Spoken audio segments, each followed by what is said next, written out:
രത്തൻ ഖേൽക്കറുടെ നിയമന വിവാദത്തിൽ മറുപടി നൽകി മുഖ്യമന്ത്രി. രത്തൻ ഖേൽക്കർ നല്ല ട്രാക്ക് റെക്കോർഡുള്ള ഉദ്യോഗസ്ഥനെന്നും അദ്ദേഹത്തെ തന്റെ സെക്രട്ടറിയായി നിയമിച്ചതിൽ എന്ത് അപാകതയെന്നും മുഖ്യമന്ത്രി ചോദിച്ചു.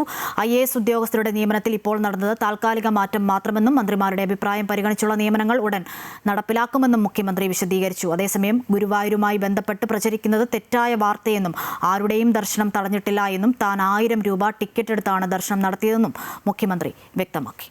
മുഖ്യ തെരഞ്ഞെടുപ്പ് ഓഫീസറായിരുന്ന രത്തൻ ഖേൽക്കറെ മുഖ്യമന്ത്രിയുടെ സെക്രട്ടറിയായി നിയമിച്ചത് ഏറെ വിവാദമുണ്ടാക്കിയിരുന്നു. നിയമനം ചോദ്യം ചെയ്ത് CPM-ഉം പരിഹസിച്ച് BJP-യും രംഗത്ത് വന്നിരുന്നു. വിമർശനം വ്യാപകമാകുമ്പോഴാണ് പ്രതികരണവുമായി മുഖ്യമന്ത്രി രംഗത്ത് വരുന്നത്.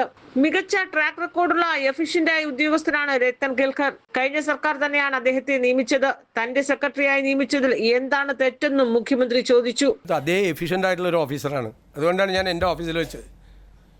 അദ്ദേഹം നല്ല ട്രാക്ക് റെക്കോർഡുള്ള വിവിധ വകുപ്പുകൾ അദ്ദേഹം മുഖ്യമന്ത്രിയുടെ കീഴിൽ പ്രവർത്തിച്ചിട്ടുണ്ട്. അന്നത്തെ മുഖ്യമന്ത്രിയുടെ കീഴിൽ അല്ലേ, സെക്രട്ടറി IT ആയിട്ടുണ്ട്, സെക്രട്ടറി എൻവയോൺമെൻറ്റ് ആയിട്ടുണ്ട്, secretary planning and economic affairs ആയിട്ട് മുഖ്യമന്ത്രിയായിരുന്ന പിണറായി വിജയൻ്റെ കീഴിൽ അദ്ദേഹത്തിൻ്റെ വകുപ്പിൽ പ്രവർത്തിച്ചിട്ടുണ്ട്.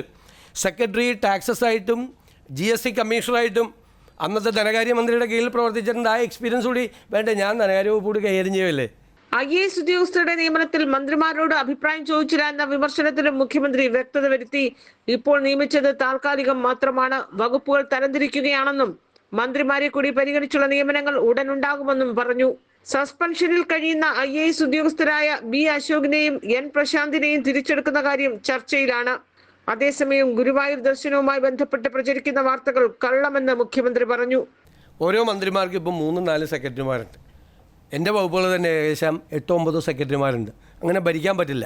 അപ്പോൾ ഞങ്ങൾ ഈ വകുപ്പുകൾ റാഷണലൈസ് ചെയ്തുകൊണ്ടിരിക്കുക.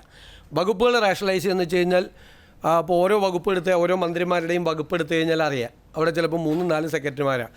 ഉദ്യോഗസ്ഥന്മാരുടെ ക്ഷാമമുണ്ട് കേരളത്തിൽ IAS-കാരുടെ ക്ഷാമമുണ്ട്.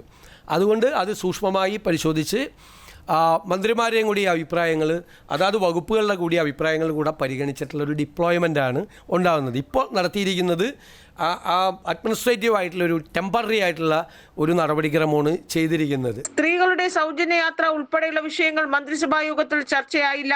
ജൂൺ 15-ന് മുമ്പ് അക്കാര്യത്തിൽ വ്യക്തത വരുത്തുമെന്നും മുഖ്യമന്ത്രി പറഞ്ഞു. അമൃത ന്യൂസ്, തിരുവനന്തപുരം.